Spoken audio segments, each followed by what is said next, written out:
Good morning. FR లో ఇండే 16 deals with property, plant and equipment. మనం normal గా fixed assets అని వేటిని అయితే అంటున్నాము, ఇండేస్ లో ఆ ఫిక్స్డ్ అసెట్స్ నే ప్రాపర్టీ, ప్లాంట్ అండ్ ఎక్విప్మెంట్ అంటూ ఉంది. So fixed assets are property, plant and equipment అంటే ఇందులో ఏముంటాయి?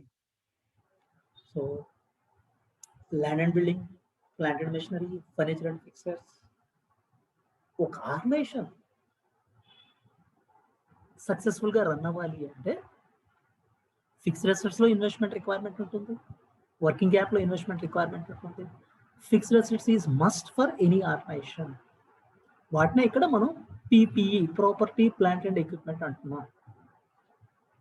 Then assets can be categorized into 2 types: tangible assets, intangible assets.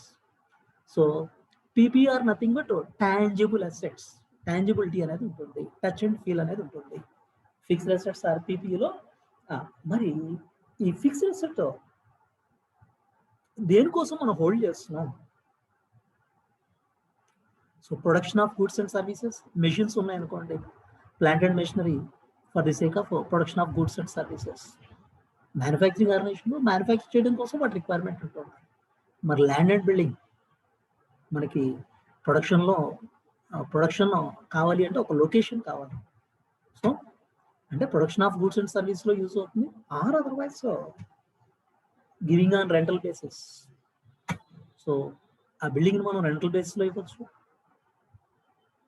Then furniture and fixtures. So office లో furniture అనేది definite గా requirement ఉంటుంది. అది whether it is factory premises are office premises, furniture అనేది definite గా రిక్వైర్మెంట్ ఉంటుంది.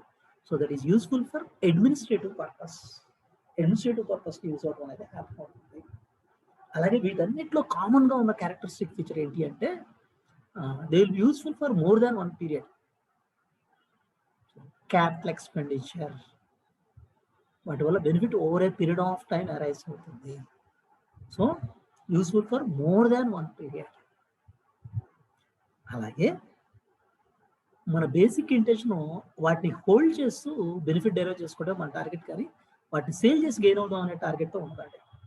So generally not intended for sale. Now we'll define the PPE, property, plant and equipment. Define that one. PPE means fixed assets. PPE means fixed assets. So they are tangible assets held for use. They are tangible assets held for use in the production of goods and services. మనం manufacture చేసేది కావచ్చు, service organisation కావచ్చు, production of goods and services or administrative purpose use అయ్యేది కావచ్చు, or giving on rental basis to others. అది then useful for more than one period useful అవుతుంది, and not held for resale. ఇది పిపిఈని మనం define చేసేదే ఎలా use అవుతుంది. So ఈ పర్పస్ కి యూస్ అవుతుంది. దెన్ అలాగే ఒక అసెట్ మనం రికగ్నైజ్ చేసేటప్పుడు, ఫిక్స్డ్ అసెట్ అనే కాదు, ఏ అసెట్ అయినా రికగ్నైజ్ చేసేటప్పుడు 2 బేసిక్ ప్రిన్సిపల్స్ జనరల్గా అప్లై అవుతాయండి. Future economic benefits will flow to the entity. ఆ అసెట్ ని హోల్డ్ చేయడం వల్ల ఫ్యూచర్ లో మనకి ఏవైతే ఎకనామిక్ బెనిఫిట్స్ జనరేట్ అవుతాయో అవి ఆర్గనైజేషన్ కి ఫ్లో అయ్యేట్టు ఉండాలి. Probable that future economic benefits will flow to the entity. Probability అంటే more chance is there. So ఇక్కడ ప్రాబబిలిటీ అంటున్నాం అంటే గ్రేటర్ మోర్ దాన్ 50% ఛాన్స్ అనేది ఉన్నప్పుడే ఇక్కడ ప్రాబబుల్ అనే టర్మ్ మనకు అప్లై అవుతుంది. సో ఫ్యూచర్ ఎకనామిక్ బెనిఫిట్స్ అనేది ఎలా అరైజ్ అవుతాయి? మనం అసెట్స్ని యూజ్ చేస్తున్నప్పుడు, పీపీఈని యూజ్ చేస్తున్నప్పుడు ఫ్యూచర్ ఎకనామిక్ బెనిఫిట్స్ మనకి రెవెన్యూ ఇంక్రీస్ అవ్వచ్చు, or savings in cost arise అవ్వచ్చు. So the benefits may arise in the form of increase in revenue or savings in cost. అసెట్ని మెజర్ చేయడానికి ఇది ఒక కండిషన్, రికగ్నైజ్ చేయడానికి ఇది ఒక condition. And cost can be measured reliably. Cost మనం క్లియర్గా మెజర్ చేయగలిగి ఉండాలి. ఆ 2 కండిషన్స్ ఫుల్ఫిల్ చేస్తేనే అసెట్ మనం రికగ్నైజ్ చేయగలమండి. So probable that future economic benefits will flow to the entity and cost can be measured reliably. ఇది ఇక్కడనే కాదు, ఎక్కడైనా అసెట్ మనం రికగ్నైజ్ చేస్తున్నామంటే these 2 are the basic conditions. Then మరి ఈ స్టాండర్డ్ ఆబ్జెక్టివ్ ఏంటి సార్? ఈ స్టాండర్డ్ ఆబ్జెక్టివ్లో ఆబ్జెక్టివ్స్ అనలైజ్ చేస్తే first one recognition of asset. మరి అసెట్ని రికగ్నైజ్ చేసేటప్పుడు ఏ వాల్యూకి రికగ్నైజ్ చేయాలి? కాస్ట్కా, ఇంకేదన్నా అదర్ వాల్యూకి రికగ్నైజ్ చేయాలా? That is first one. మరి పీరియాడికల్గా అసెట్ యూజ్ చేసినప్పుడు డిప్రిషియేట్ అవడం అనేది హ్యాపన్ అవుతుంది. అంటే క్యారింగ్ అమౌంట్ని డిటర్మైన్ చేయడం. మరి అదర్ దాన్ డిప్రిసియేషన్ వల్ల వాల్యూ ఆఫ్ అసెట్ డిక్రీజ్ అవడం అనేది హ్యాపన్ అవుతుంది. Other than depreciation different reasons వల్ల వాల్యూ ఆఫ్ అసెట్ డిక్రీజ్ అయితే ఇంపైర్మెంట్ లాస్ అనేది ఒకటి అప్లై అవుతుంది. సో డిప్రిసియేషన్ కానీ ఇంపైర్మెంట్ లాస్ కానీ అలా రికగ్నైజ్ చేయాలి. సో ఈ పర్టికులర్ స్టాండర్డ్లో ద ఆబ్జెక్టివ్ ఏంటి అనే ఫ్యాక్ట్ మనం అనలైజ్ చేస్తే రికగ్నిషన్ ఆఫ్ అసెట్ని ఎలా రికగ్నైజ్ చేయాలి, వాటి క్యారింగ్ అమౌంట్ ఎలా మనం రికగ్నైజ్ చేయాలి, దెన్ డిప్రిసియేషన్ అండ్ ఇంపైర్మెంట్ లాస్ని ఎలా కన్సిడర్ చేయాలి. దెన్ అసెట్స్ ఏవైతే ఇన్వాల్వ్ అవుతున్నాయో ఆ అసెట్ మనం పర్చేస్ చేయడమో కన్స్ట్రక్ట్ చేయడమో చేస్తున్నప్పుడు కాస్ట్ అనేది డెఫినెట్గా ఇన్వాల్వ్ అవుతుంది. సో ఇనీషియల్గా ఫస్ట్ టైం మెజర్ చేసేటప్పుడు కాస్ట్కే మెజర్ చేస్తాం. అంటే మనం ఒక మెషిన్ 50 lakhs పర్చేస్ చేస్తాం, 50 lakhs బుక్స్లో రికగ్నైజ్ చేయడం అనేది హ్యాపన్ అవుతుంది. Then year by year subsequent measurement అవుతుందండి. సో ఇక్కడ ఇనీషియల్ మెజర్మెంట్, సబ్సిక్వెంట్ మెజర్మెంట్ అనేది 2 pointsగా మనం అనలైజ్ చేస్తే ఇనీషియల్ మెజర్మెంట్ ఎప్పుడు కాస్ట్కే ఉంటుంది. సబ్సిక్వెంట్ మెజర్మెంట్లో కాస్ట్ కానీ 2 chances ఆర్ దేర్. కాస్ట్ మోడ్లో అయినా ఫాలో అవ్వచ్చు, రీవాల్యుయేషన్ మోడ్లో అయినా ఫాలో అవ్వచ్చు. ఆర్గనైజేషన్ మేము ఫాలో కాస్ట్ మోడ్లో ఆర్ రీవాల్యుయేషన్ మోడ్. అది సబ్సిక్వెంట్ మెజర్మెంట్లో. ముందు అసలు కాస్ట్ గురించి మాట్లాడుకుందాం. కాస్ట్ అంటే మనం ఒక అసెట్ని 50 lakhs పర్చేస్ చేస్తున్నాం. సార్ మరి 50 lakhs కాస్టే కదా sir? Definitely it is cost. మనం 50 lakhs పర్చేస్ చేస్తే 1 lakh డిస్కౌంట్ వచ్చింది. Is it 50 lakhs cost or 49 lakhs? 50 lakhs మనం పర్చేస్ చేసాం, ఇంపోర్ట్ చేసుకున్నాం, మనకు 50 lakhs అయింది. ఇంపోర్ట్ డ్యూటీ ఒక 4 lakhs ఛార్జ్ చేయండి. ఇప్పుడు 50 lakhs 54 lakhs? So these are the factors to be considered. Purchase price, cost అంటే పర్చేస్ ప్రైస్ అండి. పర్చేస్ ప్రైస్ 50 lakhs, ఒక 5 lakhs ఇంపోర్ట్ డ్యూటీస్ అయినాయి. మరి ఇప్పుడు ఆ 5 lakhs కూడా కాస్ట్లో పార్టనే కదా? మనకి కాస్ట్లో పార్టే. 55 lakhs, 1 lakh డిస్కౌంట్ వచ్చింది, 54 lakhs. ఇవి కాకుండా ఇంకేమన్నా నాన్ రిఫండబుల్ ట్యాక్సెస్ మనం ఏమన్నా పే చేసేట్లయితే is also part of cost. సరే, అంటే మరి ఇప్పుడు కాస్ట్ అంటే పర్చేస్ ప్రైస్ ఇన్వాల్వ్ అవుతుంది, plus or minus these things, import duties, rebate and discounts, ఈ ఫ్యాక్టర్స్ని కన్సిడర్ చేస్తాం. ఇంకేమన్నా కన్సిడర్ చేయాలా? Definitely we have to consider. మరి మనం ఇంపోర్ట్ చేసిన మెషిన్ ఏదైతే ఉందో షిప్మెంట్ త్రూ వచ్చింది. మరి ఆ పర్టికులర్ సపోజ్ ఆ పర్టికులర్ షిప్ యార్డ్ నుంచి మన లొకేషన్కి మరి ట్రాన్స్పోర్ట్ అవుతుంది, ఫ్రైట్ అవుతుంది. Sir is it part of cost or not? అలాగే ఒక మెషిన్ని మనం ఇన్స్టాల్ చేసేటప్పుడు గ్రౌండ్ వర్క్ అనేది చేస్తాం, సైట్ ప్రిపరేషన్ అనేది చేస్తాం. ఆ మెషిన్ని ప్రాపర్గా మనం ఇన్స్టాల్ చేయాలి అంటే సైట్ వర్క్ చేయాల్సిన నెసిటీ, అంటే గ్రౌండ్ లెవెలింగ్ కానీ గ్రౌండ్ ఇంకేదైనా వర్క్ చేయాల్సిన మెయింటెనెన్స్ వర్క్ ఏదైనా చేయాల్సి వస్తుంది, సైట్ ప్రిపరేషన్ కాస్ట్. సార్ మరి ఇది పార్ట్ ఆఫ్ కాస్ట్ అయినా కాదు? అలాగే మరి ఇన్స్టాల్ చేసేటప్పుడు మనకి కాస్ట్ అవ్వచ్చు. ఎవరైనా ఒక ప్రొఫెషనల్ని హైర్ చేసుకొని ఇన్స్టాల్ చేసేటప్పుడు ఇంజనీర్ సర్వీస్ హైర్ చేసుకున్నాం, ఫీజు పే చేస్తాం. What about this sir?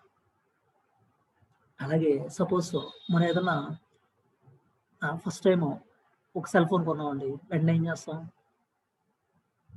ఎవరో ఒకరికి కాల్ చేస్తాం మన ఫ్రెండ్కి, ఏంటంటే సరిగా ఉందా లేదా ఫోన్ చెక్ చేసుకుందాం, అదర్వైజ్ సెల్ఫీ తీసుకొని చెక్ చేస్తాం. అంటే టెస్టింగ్ కాస్ట్, అది పని చేస్తుందా లేదా అనేది టెస్ట్ చేసుకుంటాం.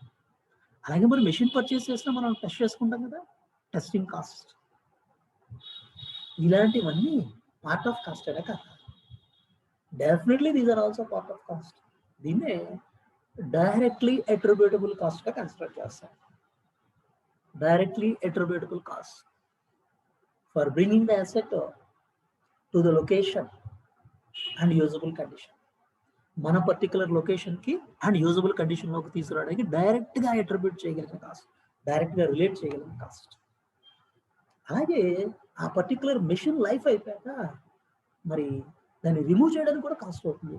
అదేంటి సార్, మెషిన్ రిమూవల్ కూడా కాస్ట్ అవుతుందా? ఒక హ్యూజ్ మెషిన్ మనం ఇన్స్టాల్ చేసినప్పుడు దాన్ని తర్వాత రిమూవ్ చేసేటప్పుడు కూడా, సపోజ్ బిల్డింగ్ కన్స్ట్రక్ట్ చేసినప్పుడు కాస్ట్ అవుతుందండి. మరి బిల్డింగ్ డిమాలిష్ చేసేటప్పుడు కాస్ట్ అవుతుందా అవునా? ఎంత ఓల్డ్ బిల్డింగ్ అయినా డిమాలిష్ చేయడానికి కాస్ట్ అవుతుంది. అలాగే మెషినింగ్ అయినా సరే అలా దాన్నే డిస్మాంట్లింగ్ కాస్ట్ అంటారు. That is also part of cost. So ఇక్కడ measurement of asset, initial measurement ఎప్పుడు కాస్ట్ అనుకున్నాం. ఫస్ట్ టైం మెజర్ చేసేటప్పుడు కాస్ట్. కాస్ట్ అంటే ఏముంటాయంటే purchase price, cost directly attributable for bringing the asset to the location and usable condition and dismantling cost. ఇవి cost లో part అవుతాయి. Now we'll see one by one. All of them we'll discuss.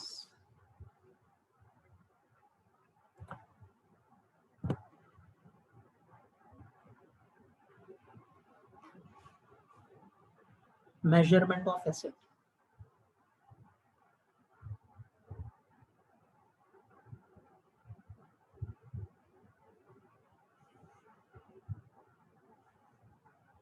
Initial measurement, subsequent measurement. Initial measurement. Initial measurement అంటే first time మనం measure చేస్తున్నాం. First time measure చేసాడు ఎప్పుడైనా at cost అవుతుందండి. Then subsequent measurement, అక్కడి నుంచి every period ఎండ్కి మళ్ళీ మనం మెజర్ చేస్తూ వెళ్ళాల్సిందే, ఎవ్రీ బ్యాలెన్స్ షీట్ ఎండ్కి మెజర్ చేస్తూ వెళ్ళాల్సిందే. దాన్ని సబ్సిక్వెంట్ మెజర్మెంట్ అంటారండి.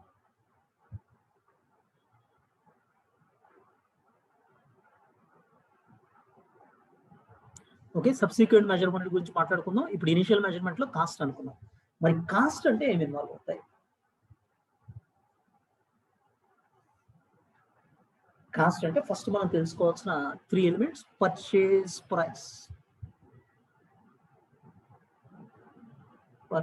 Price, then cost directly attributable to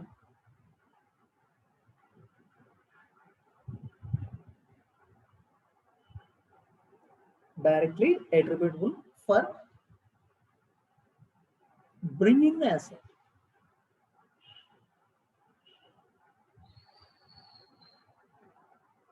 the asset to the location and usable condition.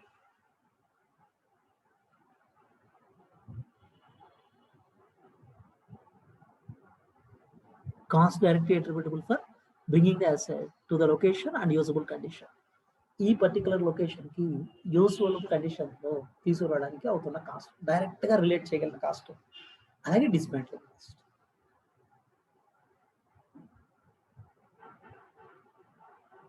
అది కాస్ట్ అనగానే మనకు గుర్తు రావాల్సిన 3 elements: purchase price, directly attributable cost, dismantling cost. So 1 by 1 each element చూద్దాం. పర్చేజ్ ప్రైస్, ఒక asset మనం 50 lakhs purchase చేస్తున్నాం, definite గా 50 lakhs కాస్ట్ అవుతుంది.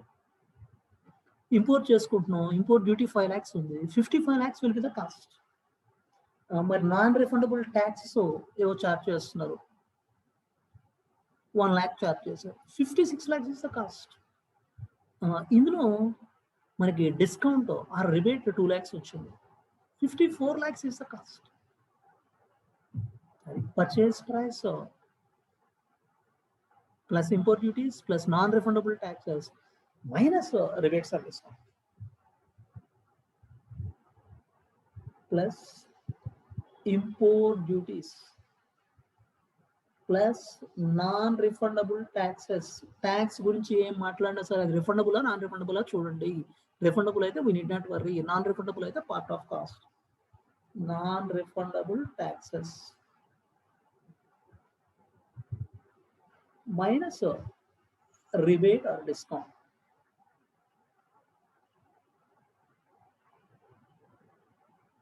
ఇది పర్చేజ్ ప్రైస్ లో పార్ట్ గా మనం కన్సిడర్ చేయాల్సింది. Then cost directly attributable for bringing the asset to the location and usable condition. ఇవి ఎలాంటివి ఉంటాయి సార్ మెషిన్ని మనం ఇన్స్టాల్ చేయాలి, గ్రౌండ్ వర్క్ చేస్తాం, సైట్ ప్రిపరేషన్ కాస్ట్ ఉండొచ్చు. సో సైట్ ప్రిపరేషన్కి 1 lakh కాస్ట్ అవుతుంది sir. Definitely this is part of that. అలాగే మెషిన్ని ఇన్స్టాల్ చేసేటప్పుడు కాస్ట్ అవ్వచ్చు, ఇన్స్టాల్ చేసేటప్పుడు కానీ లేదా దాన్ని అసెంబుల్ చేయడం. సో ఇంపోర్ట్ చేసి తీసుకొచ్చేటప్పుడు పార్ట్లుగా బైఫికేట్ చేసి తీసుకొచ్చి ఇక్కడ అసెంబ్లింగ్ అనేది జరుగుతుంది. అసెంబ్లింగ్ అండ్ ఇన్స్టలేషన్ కాస్ట్ ఇది 2 lakhs అవుతుంది. Definitely part of that. Delivering and handling charges ఏమన్నా అవుతున్నాయి. హ్యాండ్లింగ్ ఛార్జెస్ 1 lakh అయినాయి, పార్ట్ ఆఫ్ దట్. దెన్ దానిని టెస్ట్ చేయడానికి కాస్ట్ అయింది సార్, టెస్ట్ చేయడంలో మనకు 50,000 కాస్ట్ అయింది, part of that only.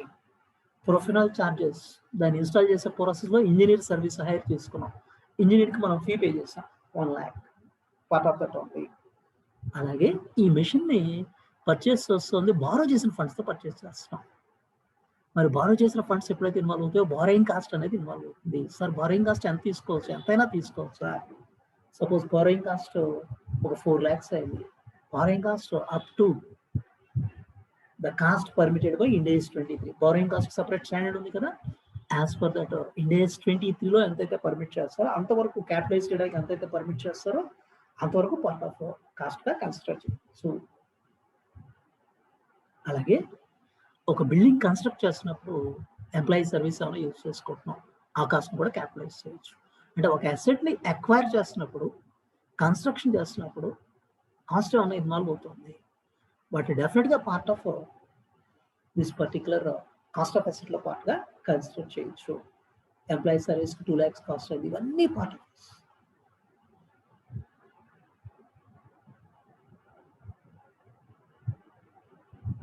So ఇలా టోటల్ ఆఫ్ దిస్ 11,50,000 వచ్చింది. డైరెక్ట్లీ అట్రిబ్యూటబుల్ కాస్ట్ అండి ఇవన్నీ. సో ఈ డైరెక్ట్లీ అట్రిబ్యూటబుల్ కాస్ట్ అన్ని పార్ట్ ఆఫ్ దిస్గా కన్సిడర్ చేయొచ్చు. సార్ లిస్ట్ అవుట్ చేద్దాం, ఇవన్నీ ఎగ్జాంపుల్ అండి, all these are example only. Site preparation cost,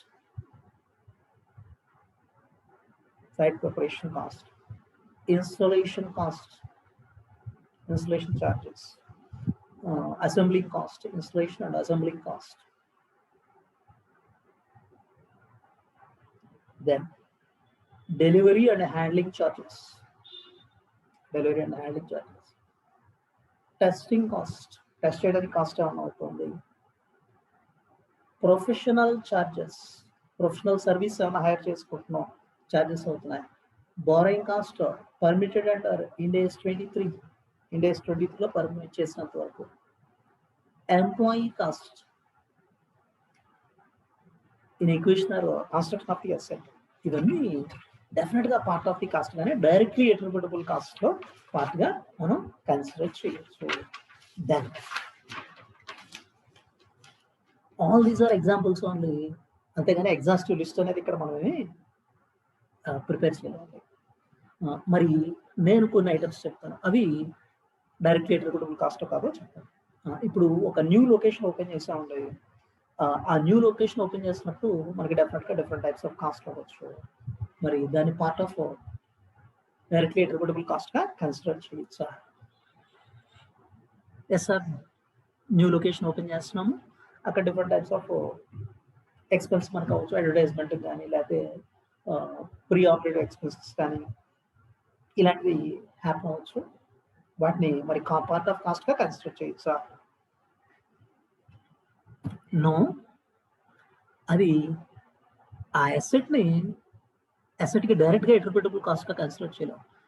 cost directly attributable for bringing the asset to the location and condition, ఆ లొకేషన్లోకి ఆ యూజబుల్ కండిషన్లోకి తీసుకురావడానికి అయ్యే కాస్టా?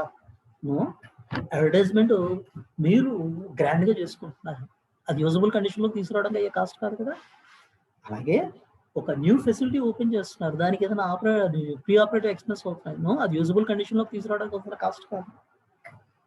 అలాగే ఎంప్లాయీ ట్రైనింగ్ కాస్ట్, ఎంప్లాయీ ఆ మెషిన్ ఎలా యూజ్ చేయాలనేది మనం ట్రైన్ చేస్తున్నాం, కానీ మెషిన్ యూజబుల్ కండిషన్లోకి తీసుకురావడానికి అవుతున్న కాస్ట్ కాదు కదా. No, this is not part of directly attributable cost. అలాగే ఇంకా అలొకేట్ చేసే జనరల్ ఓవర్ హెడ్ కానీ అడ్మినిస్ట్రేషన్ ఓవర్ హెడ్ కానీ, ఇక those are not part of directly attributable cost అంటే. Then next one dismantling cost. Dismantling cost అనేది ఎప్పుడు arise అవుతుంది? సపోజ్ బిల్డింగ్ మనం లీజ్కి ఎక్వైర్ చేసాం 20 years లీజ్కి, 20 years తర్వాత దాన్ని రిమూవ్ చేసుకోవాలి, డిస్మాంట్లింగ్ కాస్ట్ ఇస్ రిలవెంట్. అలాగే మెషిన్ లైఫ్ అయిపోయాక దాన్ని మరి రిమూవ్ చేయాలి, మెషిన్ లైఫ్ 10 years తర్వాత రిమూవ్ చేయాలి, dismantling cost is relevant. Sir మరి 10 years తర్వాత కాస్ట్ ఎంత అవుతుందో ఇప్పుడే ఎలా చెప్పగలం sir? Go for estimation. Dismantling రిమూవల్కి 20 lakhs కాస్ట్ అవ్వచ్చు సార్. ఎప్పుడో మరి ఫ్యూచర్లో 10 years తర్వాత 20 lakhs అంటే ఇవాళ 20 lakhs కాదు కదా sir. Present value of estimated cost, time value of money. ఇండియాస్లో ఉన్న స్పెషాలిటీనే మన ఐపీసీ లెవెల్లో అకౌంటింగ్ నేర్చుకునేప్పుడు time value of money, accounting స్టాండర్డ్స్లో టైం వాల్యూ ఆఫ్ మనీ ఎప్పుడు ఇన్కార్పొరేట్ చేస్తుంటారు. ఇండియాస్లో ఉన్న స్పెషాలిటీనే టైం వాల్యూ ఆఫ్ మనీ అనేది ఇన్కార్పొరేట్ చేస్తాం. సో ఇప్పుడు ఎఫ్ఆర్లోనూ time value of money incorporate చేస్తాం, ఎస్ఎఫ్ఎంలోనూ time value of money incorporate చేస్తాం. డిస్మాంట్లింగ్ కాస్ట్లో present value of estimated dismantling cost.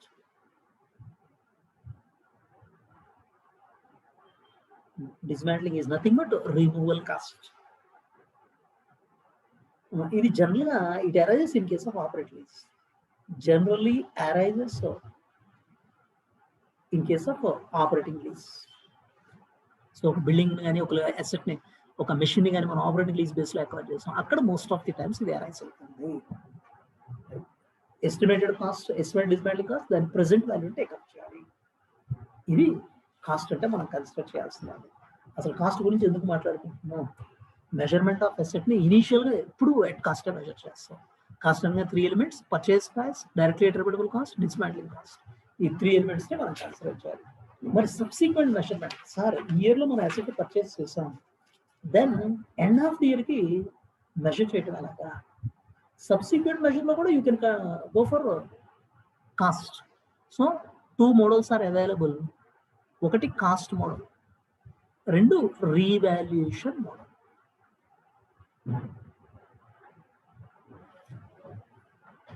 Subsequent మెజర్మెంట్లో టూ ఆప్షన్స్ పాసిబిలిటీ ఉన్నాయి. కాస్ట్ మోడల్ అయినా చూస్ చేసుకోవచ్చు, రివాల్యుయేషన్ మోడల్ అయినా చూసుకోవచ్చు. Entity can choose any one of this two. Cost model choose చేసేటైతే కన్సిస్టెంట్గా కాస్ట్ మెజర్ చేస్తూ వెళ్ళవచ్చు. రివాల్యుయేషన్ మోడల్ చూస్ చేసినట్లయితే కన్సిస్టెంట్గా ఆ మోడల్ని ఫాలో అవ్వాల్సి ఉంటుంది. ఇది సబ్సిక్వెంట్ మెజర్మెంట్లో 2 possibilities, cost model and revaluation model.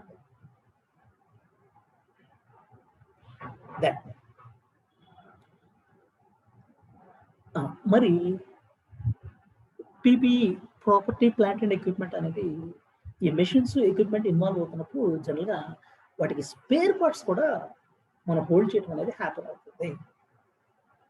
ఇక్కడ మరి స్పేర్ పార్ట్స్ని ఎలా డీల్ చేయాలి సార్? ఆ స్పేర్ పార్ట్ అనేది మేజర్ స్పేర్ పార్టా, జనరల్ స్పేర్ పార్ట్ అనేది చెక్ చేసుకోవాలి. మేజర్ స్పేర్ పార్ట్స్ అయితే those should be considered as PP, part of PP only. So major spare పార్ట్ని ఏమైనా హోల్డ్ చేస్తున్నాము, or otherwise stand by equipment ఏమైనా హోల్డ్ చేస్తున్నాము. ఈ మెషిన్ స్టాప్ అయితే ఈ మెషిన్తో టెంపరీగా రన్ చేయొచ్చు, స్టాండ్ బై ఎక్విప్మెంట్ ఏమైనా హోల్డ్ చేస్తున్నాము, అవి పీపీఈలో పార్టే. అదే జనరల్ స్పేర్ పార్ట్స్ అనుకోండి, వాటిని ఇన్వెంటరీలో పార్ట్గా కన్సిడర్ చేస్తాం. అంటే డిఫరెన్సియేషన్ ఏంటి అంటే మేజర్ స్పేర్ పార్ట్స్ అయితే క్యాపిటలైజ్ చేస్తున్నాం, జనరల్ స్పేర్ పార్ట్స్ అయితే ఎక్స్పెండిచర్గా, రెవెన్యూ ఎక్స్పెండిచర్గా కన్సిడర్ చేసి P&Lకి ఛార్జ్ చేస్తాం. అలాగే ఒక ఆర్గనైజేషన్ రన్ అవుతున్నప్పుడు మరి ఫ్యూచర్ ఎకనామిక్ బెనిఫిట్స్ మనకి జనరేట్ అవ్వాలి అంటే డెఫినెట్గా ఈ అసెట్లో ఇన్వెస్ట్మెంట్తో పాటు సేఫ్టీ ఎక్విప్మెంట్స్ డెఫినెట్గా మనం మెయింటైన్ చేస్తూ ఉంటాం. మరి అలాంటి సేఫ్టీ ఎక్విప్మెంట్స్ ఏమన్నా ఉంటే వాటిని పీపీఈలో పార్ట్గా కన్సిడర్ చేయాలా, ఆర్ అదర్వైజ్ రెవెన్యూ ఎక్స్పెండిచర్గా ట్రీట్ చేయాలా? సార్ సేఫ్టీ ఎక్విప్మెంట్ వల్ల డైరెక్ట్గా మనకేమి ప్రొడక్షన్ కానీ మ్యానుఫ్యాక్చరింగ్ కానీ ఏమీ జరగట్లేదు కదా. Will consider it as part of revenue expenditure. No, ఎసెట్గా కన్సిడర్ చేయాలి అంటే 2 కండిషన్స్ అనుకున్నాం. Future economic benefits must go to the entity. Sir దీనివల్ల ఫ్యూచర్ ఎకనామిక్ బెనిఫిట్ అనేది ఏమీ లేదు కదా సార్. అదర్ అసెట్స్ నుంచి ఫ్యూచర్ ఎకనామిక్ బెనిఫిట్ జనరేట్ అవ్వాలి అంటే మరి ఈ సేఫ్టీ ఎక్విప్మెంట్ రిక్వైర్మెంట్ ఉంటుందా లేదా? సడన్గా ఫైర్ అరైజ్ అయింది, ఆ సేఫ్టీ ఎక్విప్మెంట్ యూజ్ చేసి ఫైర్ స్టాప్ చేసాం, అదర్ అసెట్స్ వర్క్ చేయగలుగుతున్నాయి. సో ఆర్గనైజేషన్కి ఫ్యూచర్ ఎకనామిక్ బెనిఫిట్ జనరేట్ అవ్వాలి అంటే సేఫ్టీ ఎక్విప్మెంట్ డెఫినెట్గా కావాల్సిందే. అలాగే ఎన్విరాన్మెంటల్ ఎక్విప్మెంట్, కొన్నిసార్లు మనం పొల్యూషన్ జనరేట్ అవుతున్నప్పుడు మన ఎంటిటీ ఆపరేషన్ వల్ల ఆ పొల్యూషన్ కంట్రోల్ చేయడం కోసం పొల్యూషన్ కంట్రోలింగ్ ఎక్విప్మెంట్ మనం ఇన్స్టాల్ చేయొచ్చు. అవి పార్ట్ ఆఫ్ పీపీఈనే. Organisation future economic benefit generate చేయాలంటే ఇలాంటివి కావాల్సిందే.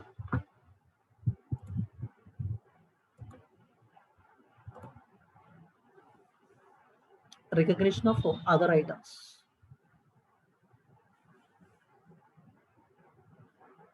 అదర్ ఐటమ్స్ లో మేజర్ గా మనం కన్సిడర్ చేయాల్సింది ఒకటి స్పేర్ పార్ట్స్,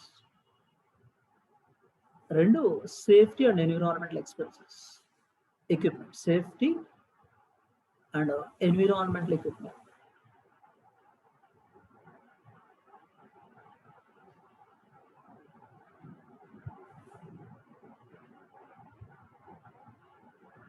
స్పేర్ పార్ట్స్ లో చెక్ చేసుకోవాల్సింది క్యాపిటలైజ్ చేయాలా రెవెన్యూ ఎక్స్పెండిచర్ అనేది మనం కన్సిడర్ చేస్తున్నప్పుడు అవి మేజర్ స్పేర్ పార్ట్సా జనరల్ స్పేర్ పార్ట్స్ అనేది చూసుకోవాలి. Major spare parts, major spare part కానీ స్టాండ్ బై ఎక్విప్మెంట్ కానీ, స్టాండ్ బై యూజ్ చేస్తున్న ఒక ఎక్విప్మెంట్కి ఏదైనా ఇబ్బంది అయింది అంటే then we'll go for using the standby. This is part of PPE. అదే జనరల్ స్పేర్ పార్ట్స్ అయితే part of revenue expenditure, consider as part of inventory.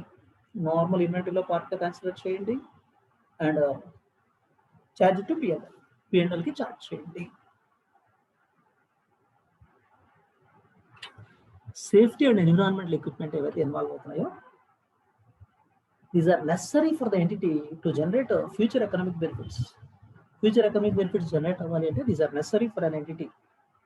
వేరే అదర్ అసెట్స్ నుంచి ఫ్యూచర్ ఎకనామిక్ బెనిఫిట్ జనరేట్ అవ్వాలి అంటే definitely these are required. So consider them as part of పీపీలో పార్ట్గానే consider చేయండి. So spare parts లో major spare part అయితే PP, safety and environmental equipment PP, general spare part ఒకటే ఇన్వెంటరీలో పార్ట్గా కన్సిడర్ చేసి పిఎన్ఎల్కి ఛార్జ్ చేయండి. ఇవి మేజర్గా మనం యూజ్ చేసే land and machinery, land and building, furniture related items గురించి మాట్లాడుకున్నాం. అదర్ అసెట్స్ అంటే మనం అసెట్ని పర్చేస్ చేస్తాం. Most of the time purchase చేస్తున్నప్పుడు ఈ ప్రొవిజన్స్ ఇప్పటివరకు డిస్కస్ చేసి దీస్ ఆర్ సఫిషియంట్. అదే మరి మనం సెల్ఫ్ కన్స్ట్రక్టెడ్ అసెట్ ఉండొచ్చు. అలాగే అసెట్స్ని డిఫర్డ్ పేమెంట్ బేస్లో over a period of time నేను పే చేస్తే ఎక్వైర్ చేస్తానని ఉండొచ్చు. ఆర్ అదర్వైజ్ ఒక అసెట్ ఎక్వైర్ చేసినప్పుడు ఇంకో అసెట్ ఎక్స్చేంజ్లో ఆఫర్ చేయొచ్చు. సో ఇవి అదర్ ఫార్మ్స్ ఆఫ్ ఎక్వైరీ. అలాంటి కాంటెక్స్లో ఎలా మనం అనలైజ్ చేస్తాం? సెల్ఫ్ కన్స్ట్రక్టెడ్ అసెట్, ఒక బిల్డింగ్ మనమే కన్స్ట్రక్ట్ చేస్తున్నాము సార్, బిల్డింగ్ కన్స్ట్రక్షన్ కాస్ట్ ఎంత అయితే అంతా క్యాపిటలైజ్ చేయండి. యాక్చువల్ కాస్ట్ ఇంకర్డ్ని క్యాపిటలైజ్ చేస్తాం. మరి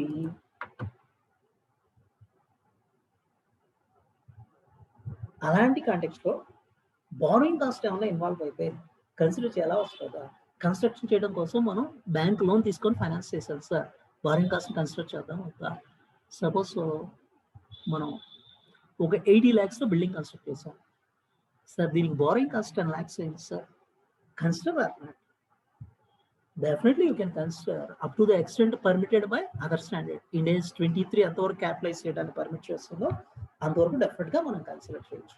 సో యాక్చువల్ కాస్ట్ ఇంకని కన్సిడర్ చేస్తూ borrowing cost permitted by Ind AS 23.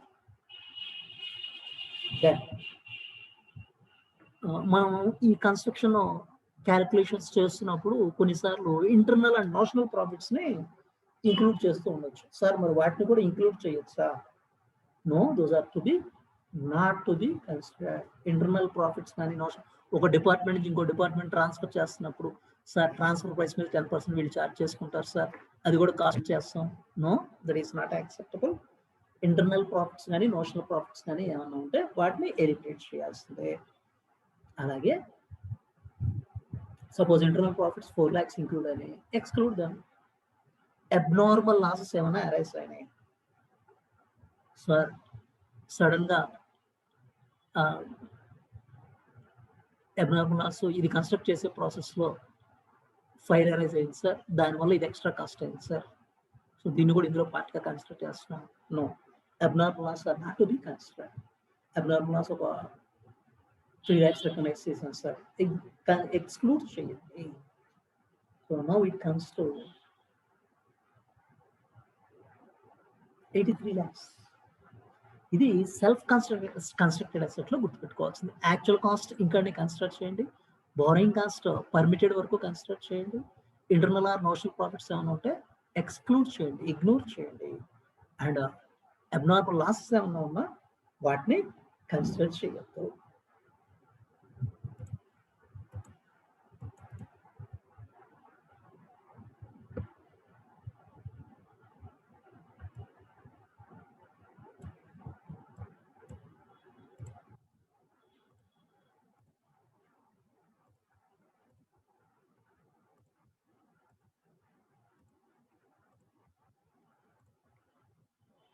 Other assets.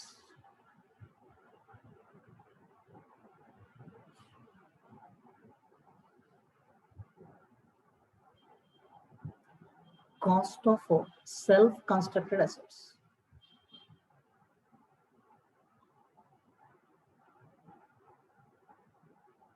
Generally, most of the time, buildings self-constructed అనేది happen అవుతుంది. In case plant or machinery మనం ఏదైనా కన్స్ట్రక్ట్ చేసినా వాటికైనా ఇది ఎలా వస్తుంది. సో ఇందులో కన్సిడర్ చేయాల్సిన వాటిలో యాక్చువల్ కాస్ట్ ఇంకర్డ్ ని డెఫినెట్గా ఇందులో పార్ట్గా కన్సిడర్ చేస్తాం. That is one thing. Capitalise చేస్తాం. Borrowing cost permitted by Ind AS 23. Ind AS 23 ఎంతవరకు పర్మిట్ చేస్తుందో అంతవరకు కన్సిడర్ చేస్తాం. ఇంటర్నల్ ఆర్ నోషనల్ ప్రాఫిట్స్ ఏమైనా ఉంటే, ఇంటర్నల్ ఆర్ నోషనల్ ప్రాఫిట్స్ వాటిని ఇగ్నోర్ చేయండి. ఇంటర్నల్ ఆర్ నోషనల్ ప్రాఫిట్స్ ని ఇగ్నోర్ చేయండి, not to be considered. Abnormal losses ఏమన్నా ఉంటే not to be considered. Actual cost ఇంకా కన్సిడర్ చేయండి, బారోయింగ్ కాస్ట్ కన్సిడర్ చేయండి, ఇంటర్నల్ ఆర్ నోషనల్ ప్రాఫిట్ ని ఇగ్నోర్ చేయండి, అబ్నార్మల్ లాస్ ని ఇగ్నోర్ చేయండి. దెన్ అసెట్స్ ని over a period of time నేను పే చేస్తాను sir, deferred payment basis.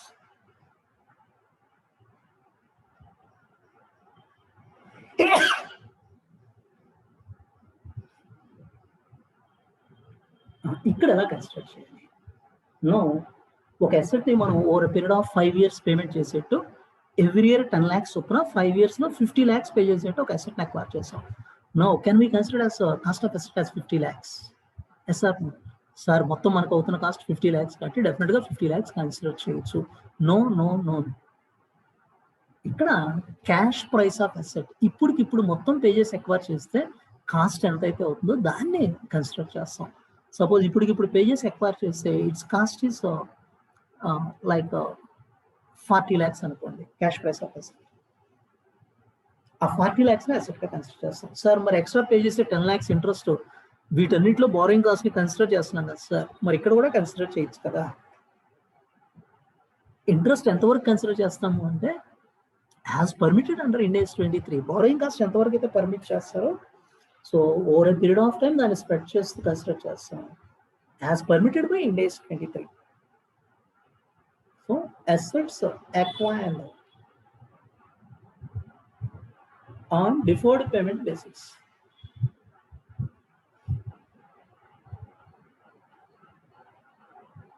Deferred payment basis. Deferred payment base లో ఎప్పుడైతే అక్వైర్ చేస్తామో కాస్ట్ ను మనం కన్సిడర్ చేయాల్సింది cash price of asset. Cost equal to cash price of asset. Interest ఏదైతే ఉందో this is spread over a period of time and recognised as per Ind AS 23. ఎంతవరకు capitalised permission ఇండెస్ 23లో అంతవరకే రికగ్నైజ్ చేస్తాం.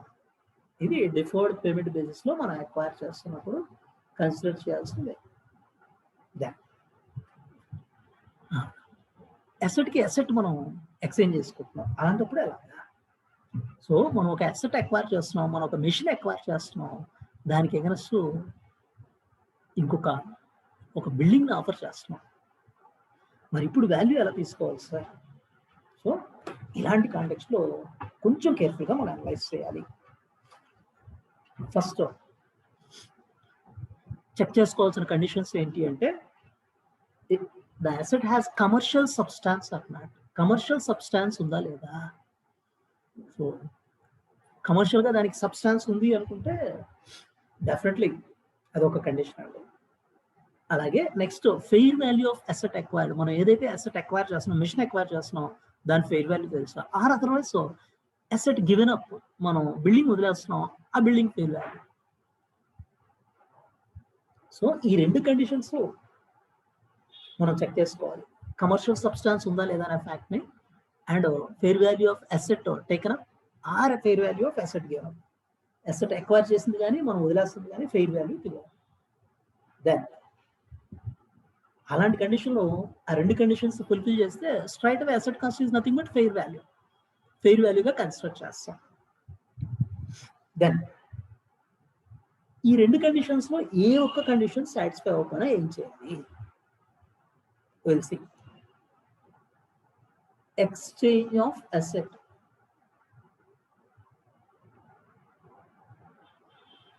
Exchange of asset లో first మనం check చేసుకోవాల్సిన conditions.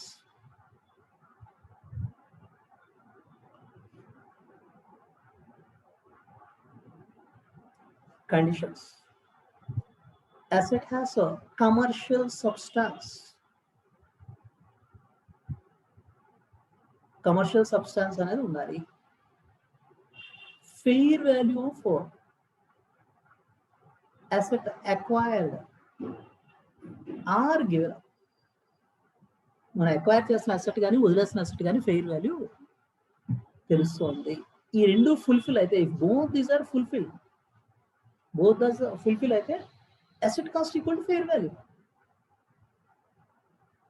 Fair value asset cost का consider చేస్తాం. If any one of condition not satisfied, any one condition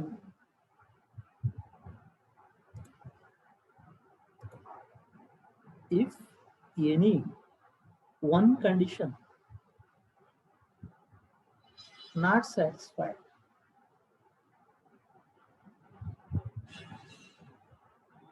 so ఈ రెండు కండిషన్స్ లో ఏ ఒక్క కండిషన్ సాటిస్ఫై చేయకపోయినా అప్పుడు ఏం చేయాలి?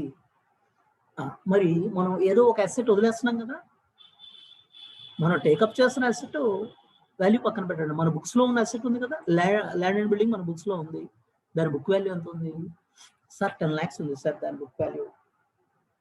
మరి ఈ అసెట్ ఇస్తూ మనం దీంతో పాటు ఒక 2 lakhs ఇస్తున్నాం సార్, క్యాష్ ఇస్తున్నాము అంటే 12 lakhs is the value of asset acquired. 10 lakh worth of building, మన బుక్స్ లో ఉన్న బిల్డింగ్ ఇస్తూ ఓ 2 lakhs క్యాష్ ఇస్తున్నాం అంటే 12 lakhs is it's value. Sir 10 lakhs worth of books లో ఉన్న అసెట్ ఇస్తున్నాం, వాడే మనకి 1 lakh ఇస్తున్నాడు సార్ అంటే 9 lakhs is the value of that particular asset. So book value of asset given up plus cash paid minus cash received. Cash pay చేస్తే plus చేయండి, cash receive చేసుకుంటే మైనస్ చేయండి. అది ఏ ఒక్క కండిషన్ సాటిస్ఫై చేయకపోయినా book value of asset given up, book value of asset given up plus or minus cash paid or received.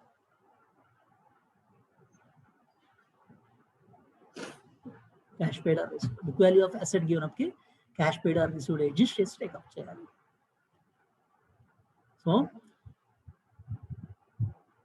other assets, self constructed asset లో actual cost incurred మనం construct చేస్తాం. borrowing cost ఏదైతే ఉందో borrowing cost permitted under Ind AS 23 ని part of cost count చేసుకుంటాం. Internal are notional profits ఏమన్నా ఉంటే వాటిని ఇగ్నోర్ చేయండి, అబ్నార్మల్ లాస్ ఏమన్నా ఇగ్నోర్ చేయండి. Assets acquired on deferred payment base లో అసెట్ ఏమైనా ఎక్వైర్ చేస్తే cost, cash price of asset ని కాస్ట్ గా కన్సిడర్ చేయండి. Interest cost up to up to the permitted amount by Indus 23 consider చేయండి. ఎక్స్చేంజ్ ఆఫ్ అసెట్స్ లో conditions, asset commercial substance ఉండాలి, fair value of asset given up or acquired తెలియాలి. అది తెలిస్తే ఆ ఫెయిర్ వాల్యూని అసెట్ కాస్ట్ గా కన్సిడర్ చేయండి. ఏ ఒక్క కండిషన్ సాటిస్ఫై అవ్వకుండా మనం ఏ అసెట్ని అయితే వదిలేస్తున్నాం దాని బుక్ వాల్యూ తీసుకోండి. ఆ బుక్ వాల్యూకి ప్లస్ క్యాష్ పే ఉంటే యాడ్ చేయండి, క్యాష్ రిసీవ్డ్ ఉంటే మైనస్ చేసి కన్సిడర్ చేయండి. ఇవి అదర్ అసెట్స్ కాంటెక్స్ట్ లో మనం తెలుసుకోవాల్సిన ప్రొవిజన్స్ అండి. దట్ మరి ఒక అసెట్ అక్వైర్ చేశాక సపోజ్ మనం ఒక కారు 2 వీలర్ పర్చేస్ చేసాం, కొన్నాళ్ళు బాగానే స్మూత్గా వెళ్తుంది, కొన్నాళ్ళ తర్వాత వెళ్తూ వెళ్తూ ఆగిపోతుంది. ఏం చేయాలి? సో సబ్సిక్వెంట్గా సార్ ఏముంది సార్ మెయింటెనెన్స్ చేయటం సార్. మరి ఫిక్స్డ్ అసెట్స్ లో కూడా డిఫరెంట్ టైప్స్ ఆఫ్ కాస్ట్లు అవ్వచ్చు, subsequent cost different types of కాస్ట్లు అవ్వచ్చు. ఆ సబ్సిక్వెంట్ కాస్ట్ ఇంకర్ అవుతున్నాయి అన్ని రెవెన్యూ ఎక్స్పెన్స్, క్యాపిటల్ ఎక్స్పెన్సెస్ కూడా ఉండే పాసిబిలిటీ ఉందా? సో అసెట్స్కి ఎగనెస్ట్ మనం ఏదైనా కాస్ట్ ఇంకర్ అవుతున్నాం, దాన్ని మరి క్యాపిటలైజ్ చేయాలా రెవెన్యూ ఎక్స్పెండిచర్గా కన్సిడర్ చేయాలంటే ఒకటే చెక్ మనం చేసుకోవాల్సింది ఏంటి అంటే ఆ పర్టికులర్ కాస్ట్ వల్ల ఫ్యూచర్ ఎకనామిక్ బెనిఫిట్స్ జనరేట్ అవుతాయా? ఫ్యూచర్ ఎకనామిక్ బెనిఫిట్స్ జనరేట్ అవుతాయా? Yes, future economic benefit generate అయ్యే కాస్ట్ అనుకుంటే దాన్ని క్యాపిటలైజ్ చేస్తాం. అదే డే టు డే ఆపరేషన్స్ లో పార్ట్గా మనకు కాస్ట్ అవుతుంది, రెవెన్యూ ఎక్స్పెండిచర్గా పిఎన్ఎల్ పార్ట్ చార్జ్ చేస్తాం. సో నార్మల్ మెయింటెనెన్స్ కాస్ట్ అయింది బైక్ కానీ కారు కానీ, that is part of revenue expenditure. కాదు, ఒక పార్ట్ని మనం రిప్లేస్ చేస్తాం, ఒక పార్ట్ రిప్లేస్ చేస్తాం, ఒక మేజర్ పార్ట్ రిప్లేస్ చేస్తాం, దెన్ లేకపోతే ఇంజిన్ రిపేర్ చేస్తాం, బ్యాటరీని రిప్లేస్ చేస్తాం, ఓవర్ పీరియడ్ ఆఫ్ టైం దానివల్ల మనకి బెనిఫిట్ వస్తుంది. అలాంటప్పుడు క్యాపిటలైజ్ చేయడం అనేది హ్యాపీ అవుతుంది.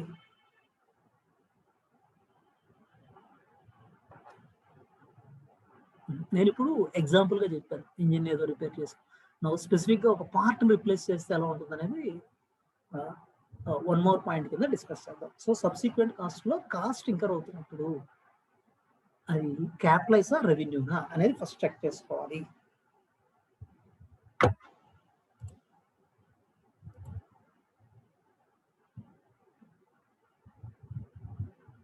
సబ్సిక్వెంట్ కాస్ట్, ఒక అసెట్ అక్వైర్ చేశాక different types of subsequent cost అనేవి అరైజ్ అవ్వచ్చు.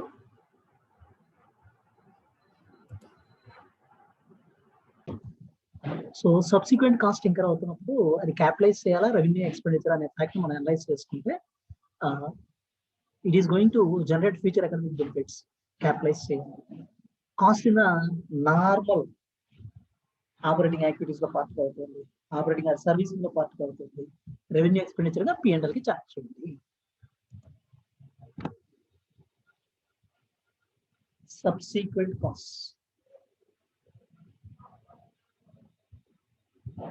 Cost incurred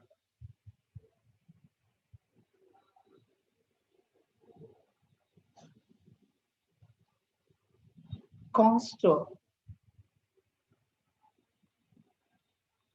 future economic benefits,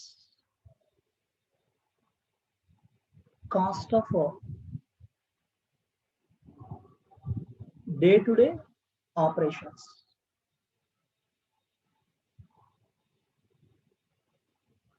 so future economic benefits generate చేసే కాస్ట్ అయితే దాన్ని క్యాపిటలైజ్ చేయండి. Whereas day to day operations లో పార్ట్ గా ఎంకర్ అవుతున్న కాస్ట్ అయితే రెవెన్యూ నేచర్ అవుతుంది, charge to PNL, revenue expenditure charge to PNL. Then next ఏదైనా ఒక పార్ట్ మనం రిప్లేస్ చేస్తాం, ఒక స్పెసిఫిక్ పార్ట్ రిప్లేస్మెంట్ చేస్తున్నప్పుడు ఆ పార్ట్ ని రిప్లేస్ చేయడం వల్ల కాస్ట్ ఎంత అవుతుంది చెక్ చేసుకోండి. సపోజ్ ఆ పార్ట్ ని రిప్లేస్ చేయడం వల్ల మనకి 2 lakhs కాస్ట్ అయింది, సరే మరి ఆ 2 lakhs ని కాస్ట్ గా కన్సిడర్ చేయాల్సిందే కదా. Definitely at the same time carrying amount of old part ఏదైతే ఉందో, old part carrying amount there is nothing but book value. Suppose old part carrying amount 40,000 ఉందనుకోండి, అంటే 40,000 వాల్యూ ఉన్న పార్ట్ ప్లేస్ లో 2 lakhs వాల్యూ ఉన్న place part replace చేస్తున్నాం. 2 lakh డెఫినెట్గా include చేయాల్సిందే. 40,000 ఎక్స్క్లూడ్ చేయాలి. అంటే 1,60,000 మనం కన్సిడర్ చేయాలి. Part replacement. ఈ పార్ట్ రిప్లేస్మెంట్ అనేది ఇన్వాల్వ్ అవుతున్నప్పుడు రిప్లేస్మెంట్ కాస్ట్ డెఫినెట్గా కన్సిడర్ చేస్తాం. ఈ రిప్లేస్మెంట్ కాస్ట్ నుంచి మనం ఎక్స్క్లూడ్ చేయాల్సింది carrying amount of old part less carrying amount of old part, దాన్ని ఎక్స్క్లూడ్ చేసి తీసుకోండి. ఇది పార్ట్ రిప్లేస్మెంట్లో మనం కన్సిడర్ చేయాల్సింది. అలాగే మేజర్ ఇన్స్పెక్షన్స్ కానీ మేజర్ ఓవర్ హాల్స్ కానీ ఏదైనా హ్యాపెన్ అవుతున్నాయంటే, major inspection and overhauls cost ఏమన్నా ఇన్వాల్వ్ అయితే అలాంటి కాంటెక్స్లో కూడా సేమ్ థింగ్ మనం కన్సిడర్ చేయాలి. ఇన్స్పెక్షన్ కానీ ఓవర్ హాలింగ్ కానీ కాస్ట్ ఎంత అవుతుంది, దాన్ని carrying amount of previous inspection. So ఇంతకుముందు inspection or overhauling cost బుక్స్లో ఎంత వాల్యూ ఉంది క్యారింగ్ అమౌంట్, దాన్ని ఎక్స్క్లూడ్ చేయండి. ఇప్పుడు ఇన్స్పెక్షన్లో మనకి 3 lakhs కాస్ట్ అయింది. Previous inspection or overhaul cost carrying amount still 30,000. 3 lakhs include చేయండి, 30,000 ఎక్స్క్లూడ్ చేయండి, అంటే 2,70,000 cost to be consider. So major inspection oblique overhaul cost. So inspection or overhaul cost ని consider చేయండి.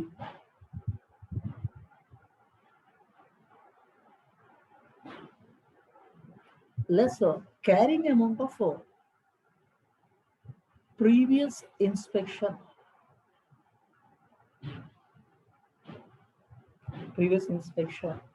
or overhaul costs. Previous inspection or overhaul costs. దీన్ని exclude చేయండి. ఇవి subsequent cost incur అయ్యి ఉంటాయి. ఒక అసెట్ని ఎక్వైర్ చేశాక ఇలా సబ్సిక్వెంట్ కాస్ట్లో వచ్చు. సో కాస్ట్ ఇంకర్ని క్యాపిటలైజ్ చేయాలా, రెవెన్యూ ఎక్స్పెండిచరా? ఫ్యూచర్ ఎకనామిక్ బెనిఫిట్ జనరేట్ చేసే కాస్ట్ అయితే క్యాపిటలైజ్, అదర్వైజ్ రెవెన్యూ ఎక్స్పెండిచర్గా P&L చార్జ్ చేయండి. పార్ట్ రిప్లేస్మెంట్ అయితే రిప్లేస్మెంట్ కాస్ట్ని డెఫినెట్గా కన్సిడర్ చేస్తాం. క్యారింగ్ అమౌంట్ ఆఫ్ ఓల్డ్ పార్ట్ని ఎక్స్క్లూడ్ చేయండి. అలాగే inspection and overhaul cost, major inspection and overhaul cost అయితే వాటికి కూడా సిమిలర్ ట్రీట్మెంట్ ఇవ్వండి. Then the next thing,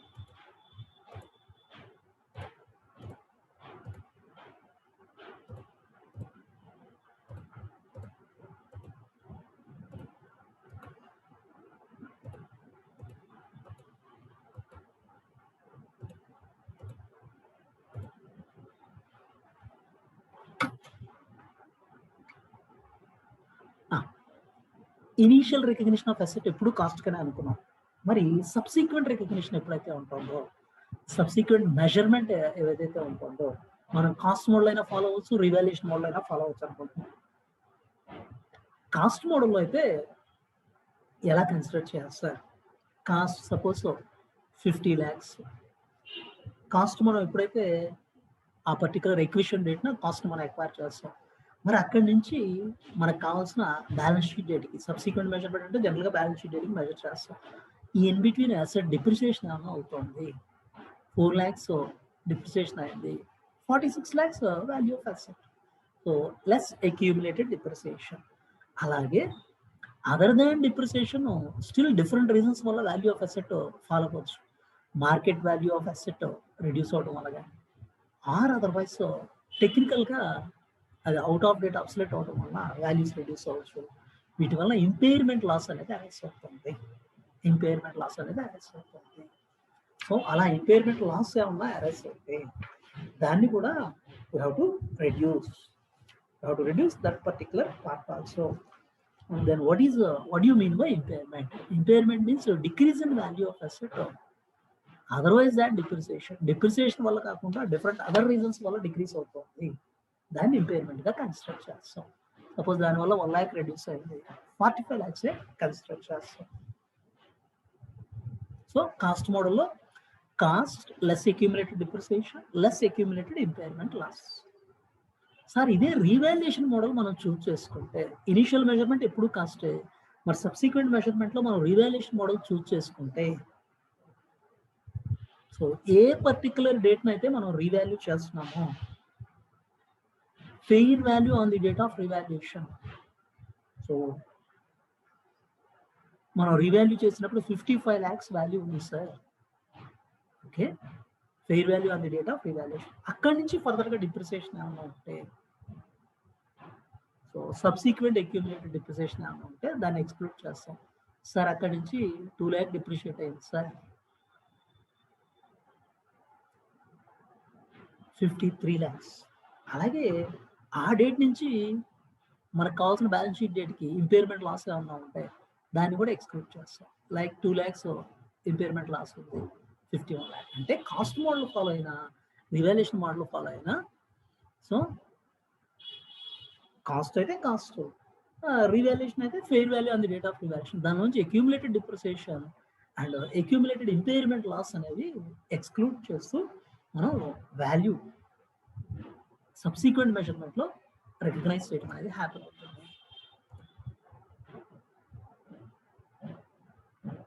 subsequent measurement, initial measurement అనేది ఎప్పుడు కాస్ట్ అనుకున్నాం. సబ్సీక్వెంట్ మెజర్మెంట్లో కాస్ట్ మోడల్ అయినా ఫాలో అవ్వచ్చు, రీవాల్యుయేషన్ మోడల్ అయినా ఫాలో అవ్వచ్చు.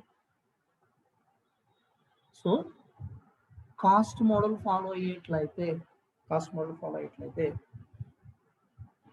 Cost of the asset less accumulated depreciation, cost of asset లోంచి అక్యూములేటెడ్ డిప్రిసియేషన్ మైనస్ చేయండి, less accumulated impairment loss, accumulated impairment loss ని ఎక్స్క్లూడ్ చేయండి.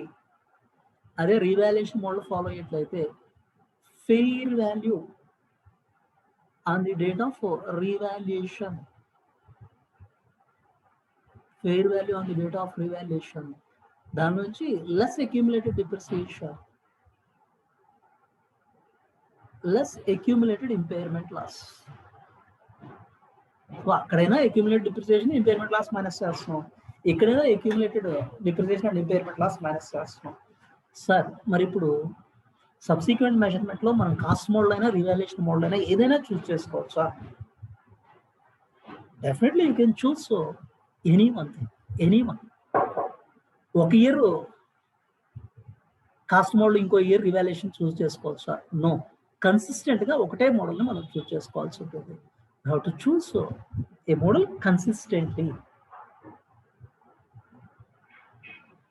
సో సార్ ఒక ఇయర్ కాస్ట్ మోడల్ ఫాలో అవడం వల్ల నాకు బెనిఫిట్ వస్తుంది, ఇంకో ఇయర్ రివాల్యుయేషన్ మోడల్ ఫాలో అవడం వల్ల నాకు అసెట్ వాల్యూ బెటర్గా రిఫ్లెక్ట్ అవుతుంది. No, consistently you have to go for one valuation model only. Sir మరి డిఫరెంట్ అసెట్స్కి డిఫరెంట్ మోడల్స్ ఫాలో అవచ్చా? నేను మెషిన్కి ఒక మోడల్ ఫాలో అవుతాను, బిల్డింగ్కి ఇంకో మోడల్ ఫాలో అవుతాను. Definitely you can go ahead. Different models can be followed for different class of assets. Different class of అసెట్స్కి డిఫరెంట్ మోడల్స్ అనేవి ఫాలో అవ్వచ్చు. Definitely that is allowed. మరి ఒక క్లాస్లోనే డిఫరెంట్ సబ్ క్లాస్ ఆఫ్ అసెట్స్కి different models follow అవ్వచ్చా? Yes or no. Suppose building ఉంది sir, office బిల్డింగ్కి నేను ఒక మోడల్ ఫాలో అవుతాను సార్, వెరస్ ఆఫీస్ బిల్డింగ్ కాకుండా రెసిడెన్షియల్ బిల్డింగే ఉన్నాయి కంపెనీవి, వాటికి డిఫరెంట్ మోడల్ ఫాలో అవుతాను sir. Definitely you can go ahead. Different sub class of assets కూడా డిఫరెంట్ మోడల్స్ అనేవి ఫాలో అవ్వచ్చు. ఓన్లీ థింగ్ కన్సిస్టెన్సీ అనేది ఇక్కడ రిలవెంట్ అండి.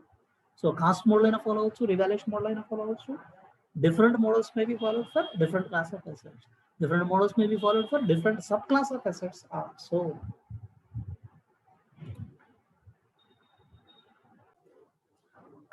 Subsequent measurement లో మనం కాస్ట్ ఆర్ రీవాల్యుయేషన్ మోడల్ అనేది చూస్ చేసుకోవచ్చు అనుకున్నాం. ఇన్ కేస్ రీవాల్యుయేషన్ మోడల్ అనేది చూస్ చేసుకున్నట్లయితే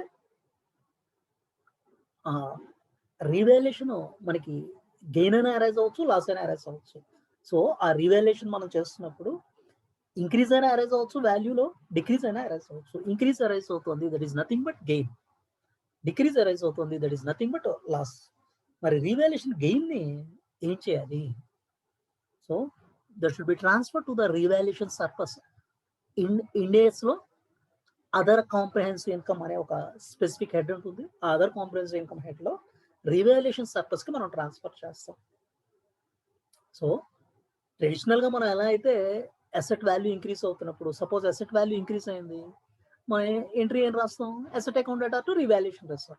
సేమ్ థింగ్ ఇక్కడ కూడా రివాల్యుయేషన్ సర్ప్లస్కి ట్రాన్స్ఫర్ చేస్తాం. కాకపోతే ఓసిఐ అనే ఒక స్పెసిఫిక్ హెడ్ ఉంటుంది, అదర్ కాంప్రహెన్సివ్ ఇన్కమ్ అనే హెడ్ ఉంటుంది, అందులో రివాల్యుయేషన్ సర్ప్లస్కి ట్రాన్స్ఫర్ చేస్తాం. ఇన్ కేసు లాస్ అరైజ్ అయింది, డిక్రీస్ ఇన్ వాల్యూ అరైజ్ అవుతుంది, ఆ లాస్ని definitely we have to recognise, దాన్ని పిఎన్ఎల్కి చార్జ్ చేయడం అనేది హ్యాపెన్ అవుతుంది. సో ఫస్ట్ టైం అరైజ్ అవుతున్నప్పుడు, ఫస్ట్ టైం రివాల్యూషన్లో ఇలాంటివి అరైజ్ అవుతున్నప్పుడు gain transfer to revaluation surplus, loss charge to PNL account. Sir మరి సబ్సిక్వెంట్గా అరైజ్ అయితే అలాగా?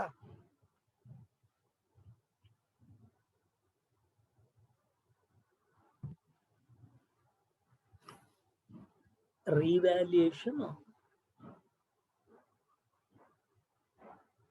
గెయిన్ ఆర్ లాస్, ఆ revaluation gain or loss analyse చేస్తున్నప్పుడు first time revaluation subsequent revaluation చూసుకోండి. First time revaluation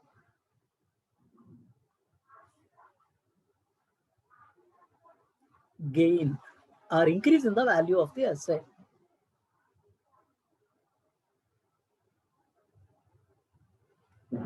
Create the gain to the revaluation surplus. Revaluation surplus ke credit cheyandi through OCI, through other comprehensive income. అదే loss decrease in the value of asset వస్తుంది, అలా loss or decrease in the value of asset వస్తుంది అంటే charges to the PNL account, PNL అకౌంట్కి charge చేయండి. అది then sir మరి ఇదే సబ్సిక్వెంట్ రివాల్యుయేషన్ అయితే ఫస్ట్ టైం కాదు, సెకండ్ ఆర్ థర్డ్ టైం ఇలా సబ్సిక్వెంట్గా అరైజ్ అవుతున్నప్పుడు మరి అలాంటి కాంటెక్స్లో డిఫరెన్స్ ఏముంటుంది sir? First time revaluation principle apply అవుతుందా లేదా? ఇందులో కొంత డెఫినెట్గా డిఫరెన్స్ అనేది అరైజ్ అవుతుంది. నౌ సబ్సిక్వెంట్ రివాల్యుయేషన్లో లాస్ అరైజ్ అయింది, సబ్సిక్వెంట్ రివాల్యుయేషన్లో లాస్ అరైజ్ అయింది, అంతకుముందు రివాల్యుయేషన్లో గెయిన్ లాస్ అనే ఫ్యాక్ట్ మనం అనలైజ్ చేసుకోవాలి. సో ఇనీషియల్గా మనకి రివాల్యుయేషన్లో 5 lakhs గెయిన్ వచ్చింది, సబ్సిక్వెంట్ రివాల్యుయేషన్లో 4 lakhs లాస్ వచ్చింది. అంటే ఇంతకుముందు 5 lakhs రివాల్యుయేషన్ సర్ప్లస్ ట్రాన్స్ఫర్ చేశాం కదా, ఇప్పుడు ఈ 4 lakhs లాస్ ఇంతకుముందు ఏమనుకున్నాం, ఇనీషియల్ రివాల్యుయేషన్ లాస్ వస్తే పిఎన్ఎల్కి ఛార్జ్ చేయాలనుకున్నాం, మరి ఈ 4 lakhs పిఎన్ఎల్కి ఛార్జ్ చేయటమేనా? No no no, already revaluation surplus కి మనం 5 lakhs ట్రాన్స్ఫర్ చేసింది ఉంది కదా, దాని నుంచి 4 lakhs ని యూజ్ చేయండి, దాని నుంచి 4 lakhs ని యూజ్ చేయండి. 5 lakhs వచ్చింది రివాల్యుయేషన్ లాస్, ఈ 5 lakhs కి అడ్జస్ట్ చేయండి. 6 lakhs వచ్చింది, ఈ 5 lakhs కి అడ్జస్ట్ చేశాక రిమైనింగ్ 1 lakh పిఎన్ఎల్ కి ఛార్జ్ చేయండి. Subsequent revaluation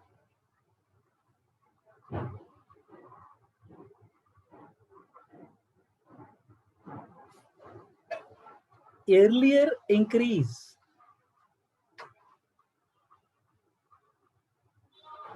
now decrease.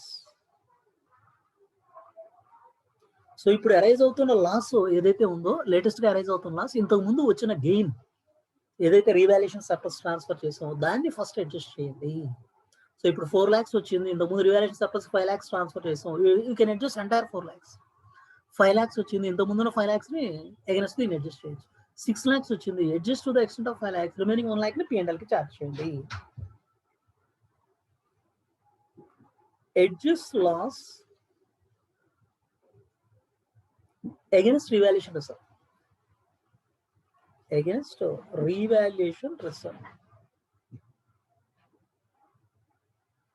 Revaluation reserve కూడా అడ్జస్ట్ చేశాక ఇంకా ఫర్దర్ లాస్ ఉంటుంది, అది పిఎన్ఎల్ కి ఛార్జ్ చేయండి. ఎనీ ఫర్దర్ లాస్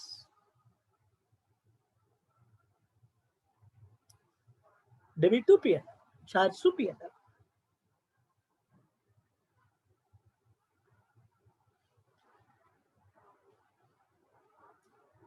అదే ఇంతకు ముందు మనకి గెయిన్ వచ్చింది, ఇప్పుడు గెయిన్ వస్తుంది, we need not worry, revaluation surplus transfer చేయటమే కదండి. సో ఇంతకు ముందు గెయిన్ వచ్చింది, ఇప్పుడు గెయిన్ వస్తుంది, రివాల్యుయేషన్ సర్ప్లస్ ట్రాన్స్ఫర్ చేయడమే. ఇంతకు ముందు లాస్ వచ్చింది, ఇప్పుడు లాస్ వస్తుంది, you charge to the PNL account.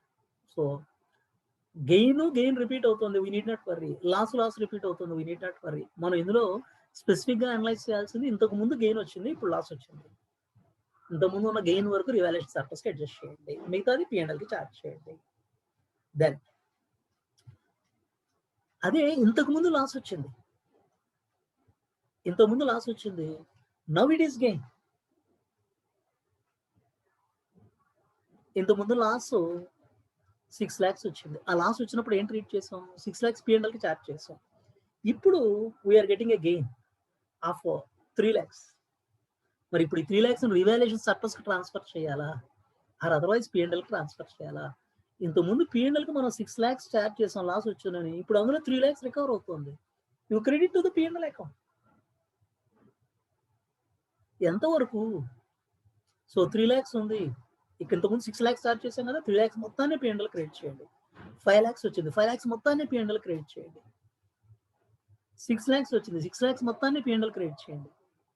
8 lakhs వచ్చింది, 8 lakhs మొత్తాన్ని P&L క్రెడిట్ చేయండి. ఇంతకుముందు లాస్ట్ చార్జ్ చేసింది ఎంత, 6 lakhs. To the extent of 6 lakhs P&L credit చేసి రిమైనింగ్ 2 lakhs ని రివాల్యుయేషన్ సర్ప్లస్ ట్రాన్స్ఫర్ చేయండి.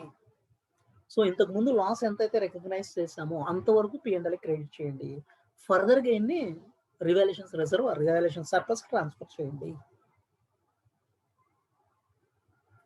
Earlier decrease,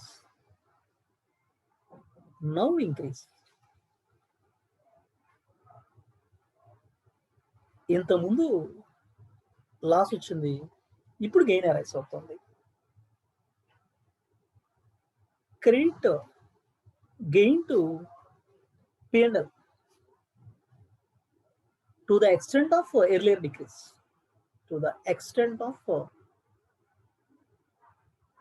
earlier decrease.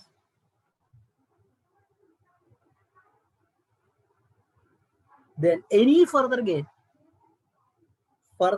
ఇంకేమన్నా ఉంటే దాన్ని రివాల్యుయేషన్ రిజర్వ్ కి ట్రాన్స్ఫర్ చేయండి, రివాల్యుయేషన్ సర్ప్లస్ కి ట్రాన్స్ఫర్ చేయండి.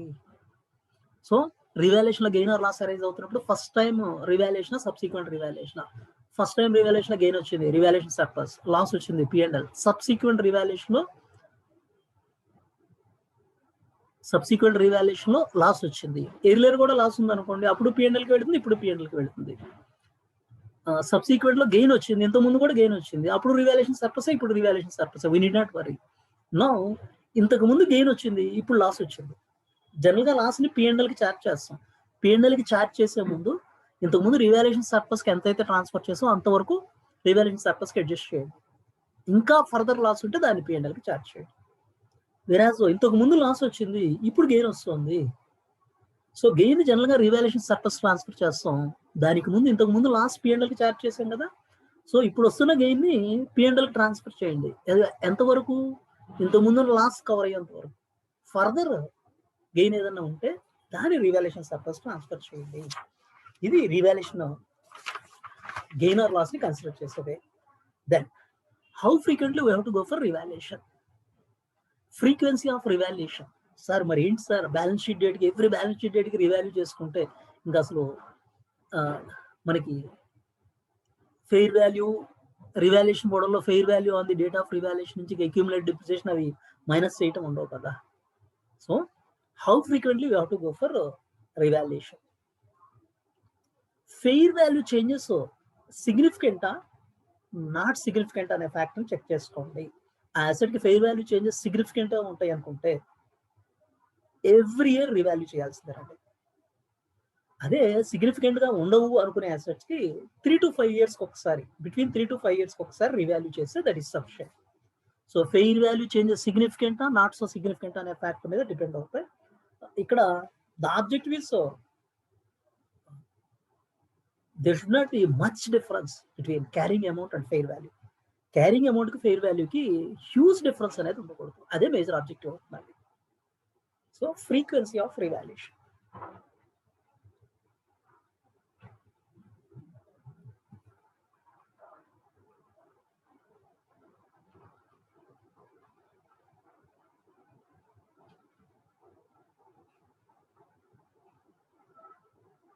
ఫ్రీక్వెన్సీ ఆఫ్ రివాల్యుయేషన్ అనే ఫ్యాక్ట్ ని అనలైజ్ చేస్తే, if fair value changes are significant,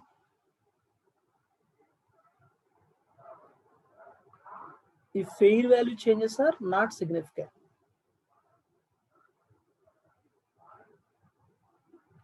fair value change సిగ్నిఫికెంటా నాట్ సిగ్నిఫికెంటా అనే ఫ్యాక్ట్ని అనలైజ్ చేసుకోండి. సిగ్నిఫికెంట్ అయితే revalue each year, revalue the asset each year. whereas not significant అనుకుంటే revalue the asset for every 3 to 5 years. So the objective being there should not be any significant difference between carrying amount and fair value. Fair value ki carrying amount ki huge difference అనేది ఉండదు. This is about revaluation.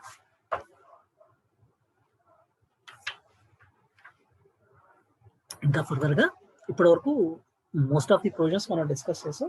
ఇంకా ఫర్దర్గా మనం తెలుసుకోవాల్సిన వాటిలో ఆ రీవాల్యుయేషన్ని presentation ఎలా present చేయాలి, రీవాల్యుయేషన్ సర్ప్లస్ అవైలబిలిటీ ఉంటే దాన్ని ఎలా యూజ్ చేసుకోవాలి, అండ్ డీకమిషనింగ్ ఆర్ డిస్మాంట్లింగ్ కాస్ట్ ఏదైతే ఉందో ఆ డిస్మాంట్లింగ్ కాస్ట్ గురించి మనం తెలుసుకోవాల్సి ఉంటుంది. Otherwise most of the provisions we have covered. ఈ ప్రొవిజన్స్ నేర్చుకున్నంత వరకు we will discuss few problems on these concepts. కొన్ని ప్రాబ్లమ్స్ డిస్కస్ చేద్దాం.